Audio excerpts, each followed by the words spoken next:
covenant with God. Amen? At yan, walang covenant yan. Ang Diyos ko tunay. Tunay po ba ang Diyos ninyo? May covenant kayo kay Lord? Yung New Testament is another word for New Covenant. At sa ang nag-cut po nun si Jesus Christ when He said, "It is finished," I cut it. It is done. At yun po yung covenant natin. So siya po, alam niya, yung po ang problema po yung iba, hindi nila alam ang kanilang katayuan. Go back to the Israel. He said, the Israelites says, defy Israel. No, they defy the armies. Ang dinidefine nila talaga ang Lord. Because Israel represents the Lord. Amen? They repeated this. Balikan ko po yan. Balikan po natin verse 27. Hindi ko naman nilagay yan. They repeated to him what they had been saying and told him.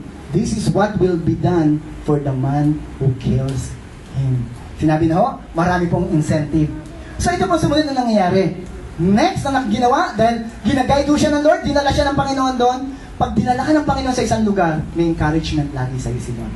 The great giver encouraged David. Pastor Pe, bakit mo sinabi yan? Tingnan mo natin sumunod na pangyayari. Verse 28. When Eliab, David's oldest brother, heard him speaking with the men, he burned with what?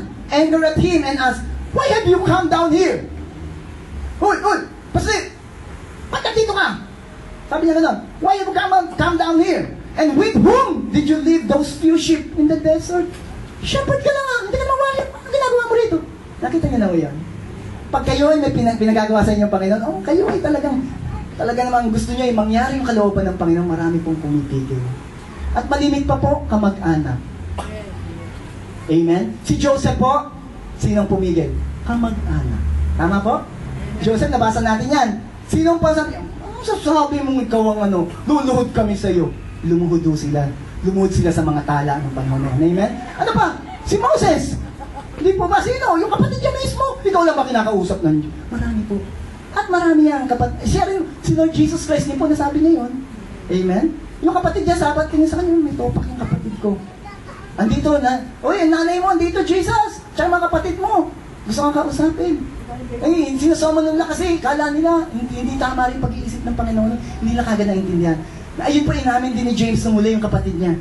Naging, apostle pa, ng pastor pa ng Jerusalem. So, tingnan mo natin, ito nakita natin dito, maraming discouragement na dumarating. But meron tayong great giver na bibigay ng encouragement. Palakpakan natin ang Lord. Amen. Kaya sumunod to, "I know how conceited you are and how wicked your heart is. You came down only to watch the battle."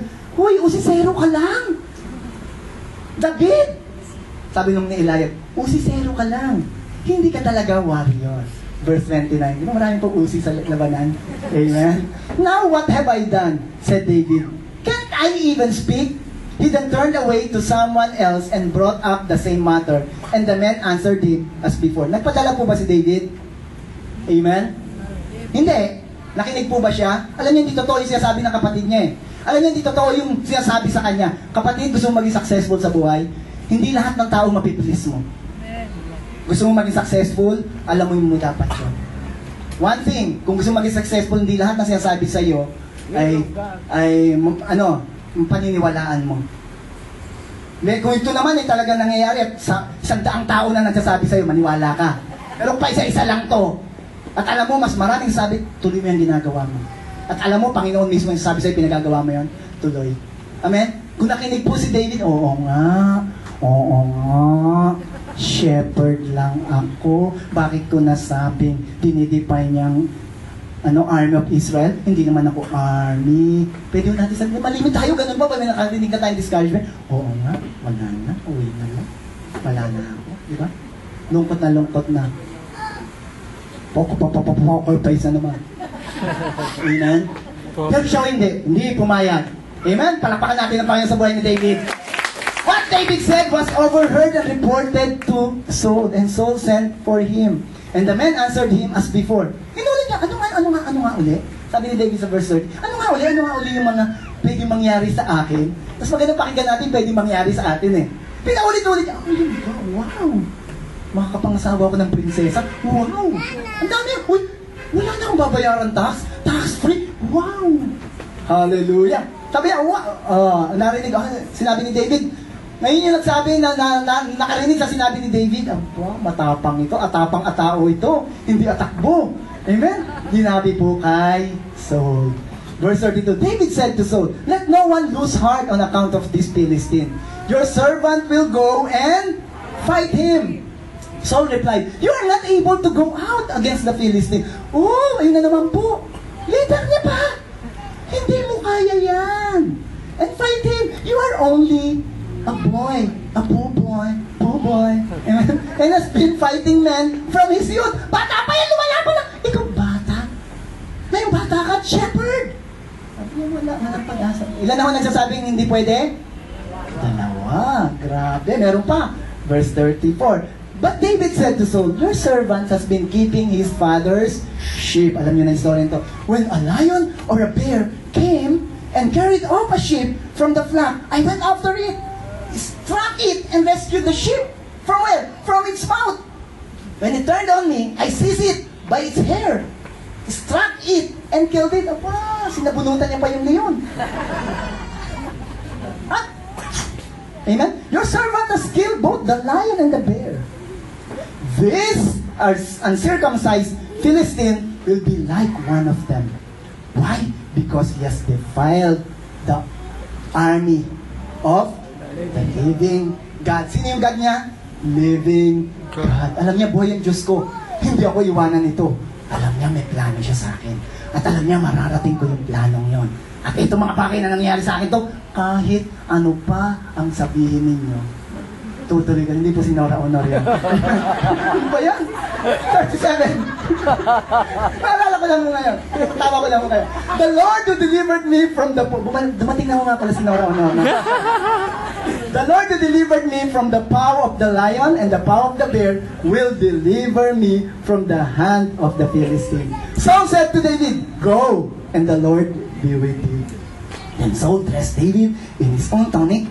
He put a coat of armor on him and a bronze helmet on his head. Verse 39. David fastened on his sword over the tunic and tried walking around. Because he was not used to them, I cannot go in this, sabi niya. He said to Saul, because I am not used to them. So he took them off. Alam niyo na ang ibig sabihin mo. Hindi ito talaga yung gusto kong isuot. Style mo to, hindi ko style. Paniwalaan naman po natin yung mga taong tinatawag ng Panginoon, may style siya sa sarili. Hayaan natin yun. Amen, wag natin i-compare. Sabi niya, hindi ako sanay dito. So, tingnan natin dito, hindi ako sanay. Ito yung pamamaraan mo, Saul. Pero yan natin, ang pamamaraan ng Diyos. Here we'll see that the great giver enabled David. Verse 40. Tinuloy-tuloy natin, no? Verse by verse. Then he took his staff in his hand, chose 5 smooth stones from the stream, put them in the pouch of his shepherd's bag, and with his sling in his hand, approached the Philistine. Meanwhile, the Philistine, with his shield bearer in front of him, kept coming closer to David. Nasaan po yung shield bearer? Andun po sa unahan. Ladies and gentlemen, presenting, dala-dala niya ho yung mga belt ni Goliath. Ang dami na ho noon. Andun ho lahat sa shield. Ito na ang na-achieve ni Goliath. Pwede mo kayo matakot. Amen?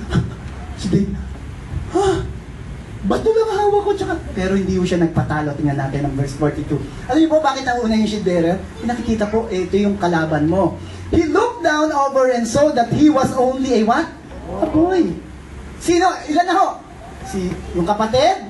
Si Saul? Ito naman yung kalaban. Amen? Ang kalaban, laging nang-aasar. Amen? Lagi kang ibababa niyan. Walang magaling kundi yung kalaban. Nakita niyo na, may kalaban yung kayo nagsabi, hindi ko kaya yan. Lagi, kaya ko yan. Kaya ko yan. Kayo, hindi po ba? Kasi kaya niya eh. Hindi po ba? Kala niya. Hindi po yan. Sabi niya, wala to. He said to David, si Satan po, laging ganon. Binubus ka tayo. Kasi niya laging, walang kwentang buhay mo. Hindi mo kaya ng mga pinagdadaanan mo, hindi mo kaya yan. Hindi talaga natin kaya. Si David hindi niya kaya to. Pero the Lord was with him. Naging successful siya. Why? Kasi si Lord nasa kanya. Are you learning this afternoon? Yeah. Ganito, ako tayo. He said to David, am I a dog that you come at me with stick? And the Philistine cursed David by his gods. In the name of God of Dagon, walang mangyayari sa iyo. Ano ba yung Dagon? In the name of the firefly, the flies, yun po yung pangalan ng Diyos niya eh. Kinagurse niya. Come here, he said, and I'll give you flesh to the birds of the air and the beasts of the field. Verse 45. David said to the Philistine, You come against me with sword and spear and javelin, but I come against you in the name of my sling. Ito ba sabi niya? In the name of my stone. Amen? In the name. Ano ang sabi ito? In the name of the Lord. Not just mighty. Not so mighty. Lord Almighty El Shaddai. My Lord El Shaddai. Remember the name of God? Alam niya yung pangalan ng Diyos at kapangyarihan ng Diyos. The God of the armies of Israel, whom you have defied. Sino po Lord natin? Lord El Shaddai. God Almighty. And nire-represent mo siya. Ano man ang laban mo, laban niya. Alam niyo po ba yung covenant? When we say covenant, nagbabasa ko kagabi kay A.W. Kenyon ng covenant. When we say na covenant, ikaw na weaker, na lipi, kung ikaw mapapahamak, gusto mo nang sumama sa malakas na lipi. Ang gagawin mo noon, sasabihin mo, makikipag-covenant ako sa iyo. Samahan mo. Ano tayo? Alam niyo gagawin nila? Kukuha sila ng dalawang baso at yung kanilang mga dugo, iwisik-wisik nila parang kalamansi. At siya rin, ganon, at pareho silang iinom. At pagkatapos po ng covenant nila, ay bago ho inumin yun, hinahalo pa. At inumin nila. Pagkatapos po noon, sila po mismo ay magbablood compact. Diba, ginawa ho dito sa atin yan, di ba? Alam natin yung covenant eh. Ibig sabihin noon, ikaw ngayon at ako, pareho lang. At kung merong gagalaw sa'yo, akong ginagalaw nila. Alam po ni David yung covenant na yun. May covenant ako sa Lord, walang makakagalaw sa akin, kasi si Lord ang bahala sa akin. Kaya po yan nangyari. May covenant po ba tayo ni Lord?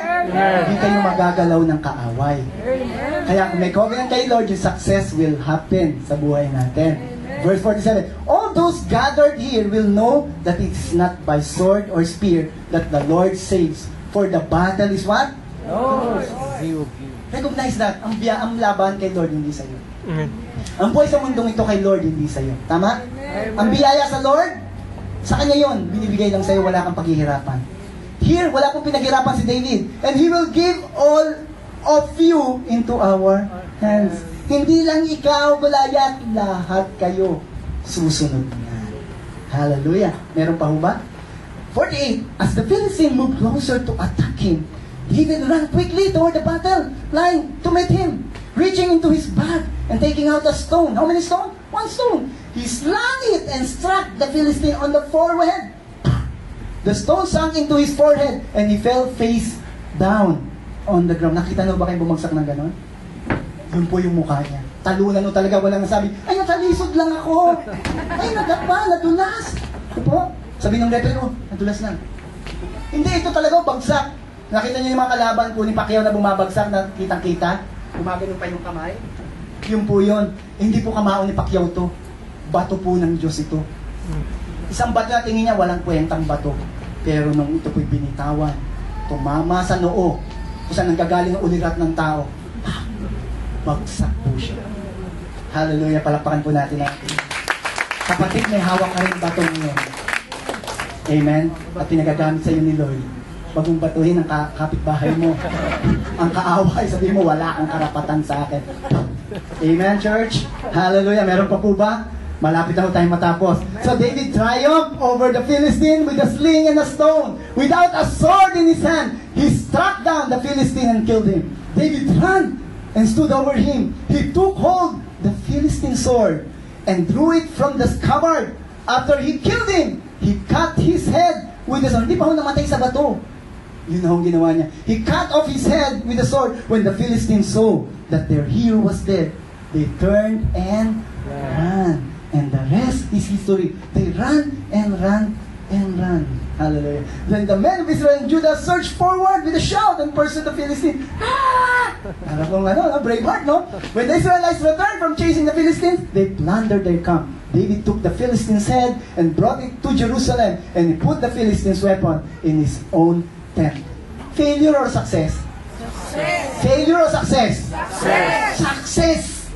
Bakit po? The Lord was with him. Hindi siya iniwan at alam niya, kapatid, alam niya kung sino ang Diyos niya. The Almighty God. Alam niya kung sino siya sa Panginoon. Alam niya pangako ng Panginoon. At alam niya pinagagawa sa kanya ng Panginoon. Kita niyo yung apat na yon?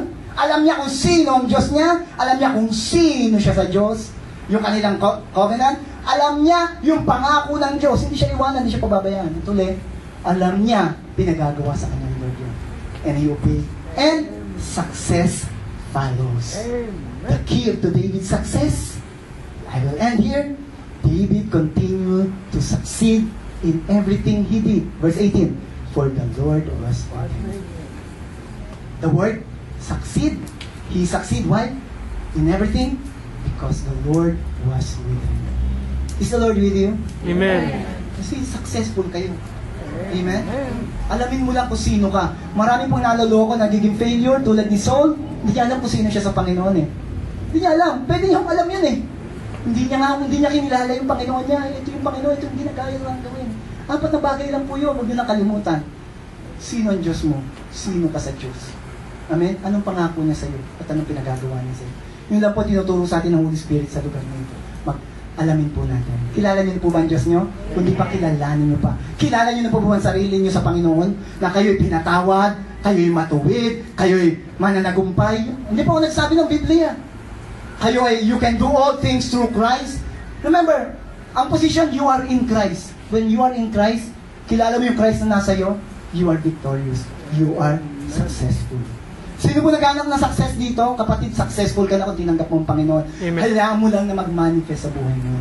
Sa paniniwala mo kung sino yung Diyos mo. Kung sino ka. At ano yung ginagawa niya at pinagagawa niya sa'yo. Amen? Tumayo po tayo lahat, tayo yung mananalangin. Hallelujah.